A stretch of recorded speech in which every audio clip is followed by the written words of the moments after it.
Greetings, YouTube. So once again, I heard some snippets of television programs in my cafeteria at work. They got under my craw, and this is why I'm making this video. Because one of the phrases they use is one I've heard frequently over the years, and it's little talked about. And whenever I hear that phrase, it's usually followed by some piece of absolute, completer, and utter bullshit. You are correct. There are things that people are not talking about a great deal. It's little talked about, for example, about the political system and the conflicts currently going on in the northern city of Verata on the Venusian plains. Why is no one talking about that? Because it's bullshit. There is no city in the northern Verata on the Venusian plains. But Venus has no life. It is a place that's 900 degrees and has acid rain. Yeah, it melts lead at at midday. Okay? Yeah. No cities, no political structures. But if I couch it in the terms, well, no one's talking about it. Yes, no one's talking about it because it's bullshit. And if no one's talking about most of the things that these individuals are talking about, it's because they're bullshit. One of their favorite topics is pyramids. They love pyramids, and the fact that pyramids can be found on many continents and many places. Even in North America, they had the mound builders. Not quite the same structures that were in Central and South America, Africa, and in Asia, but still mound-shaped objects. And you know why people did that? It wasn't because it was Atlanteans or aliens from Alpha Centauri. It's because if you take a hand of sand and you trickle it out of your fans onto the ground, onto a table, you know what you're going to get? A mound. A mound is a really stable way to stack rocks or sand. That's hard to make a mound out of a structure, round thing. It's much easier to make a four-sided structure like a pyramid. Boop, boop, boop, boop, boop. Right angles are much easier to do. Okay? And you don't even need a lot of math to do that. You just need some very basic concepts of how to do that. Another reason they'll say that it's Atlanteans or Alpha Centaurian aliens is because pi is involved. If you look at the measurements of many of the pyramids that we have studied, that they are divisible by pi. And so they say, well, the ancients didn't have pi; they hadn't calculated it yet, which is very likely true. So if because those structures use pi, they obviously could not have been done by brown people because the white people hadn't figured out pi yet. So obviously the brown people hadn't figured it out yet. Um, so it must be aliens or Atlanteans. Do you know what? Do you know what you need to do that? Get that concluded with? You take a wheel, about big round, and you put a mark on one side. Just one side. And then you put that mark vertical. And then you roll the wheel forward until it makes one revolution. That's a unit of measure. If you're good, you can make it a unit of measure that you like. I have one of those in my garage. That way, it makes a little clicky sound. Click, click, click every time it makes one revolution.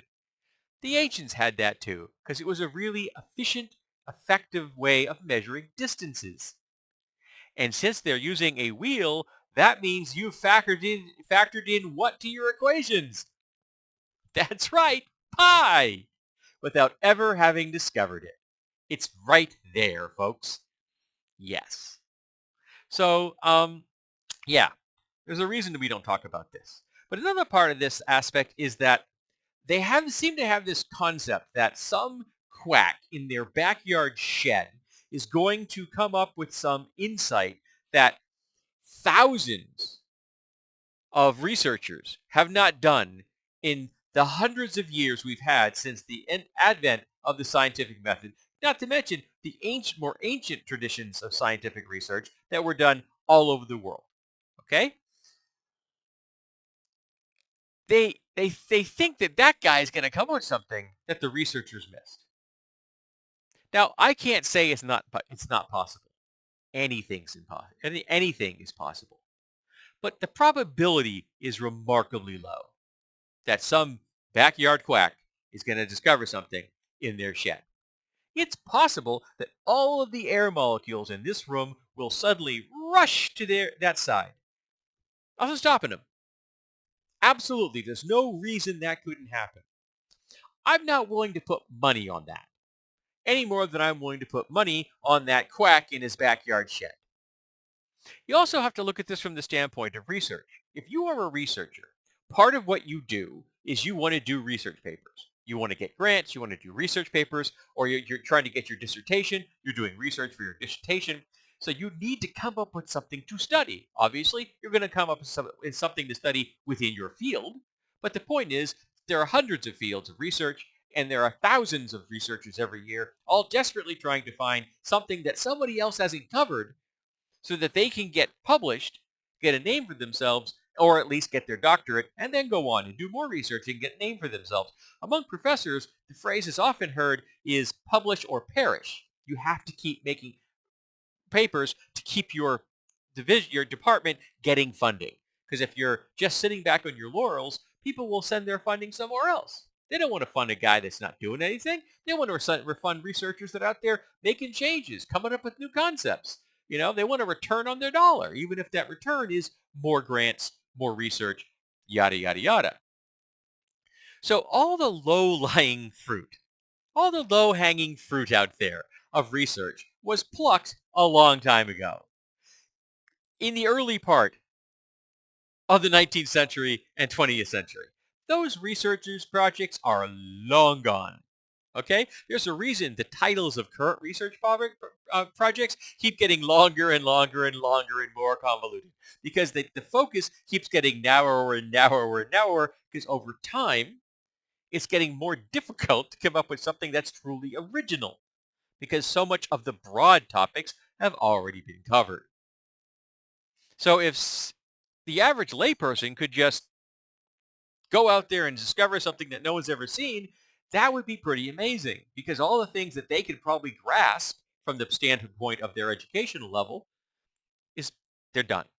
Now, I'm a pretty well-read layperson, and I can tell you right now, there isn't a chance in hell I'm ever going to come up with a research paper that's going to be worth shit. All right? I'm not going to get anybody to read it. No peer-reviewed publication is going to want to publish it. They would put me into the same category as the backyard quacks, with good reason, because I can't do research, because I'm not trained in that. And all the things that I can grasp have been done already. So yeah, you're right. We aren't talking about it. But there's a reason that we aren't talking about it, because it's bullshit.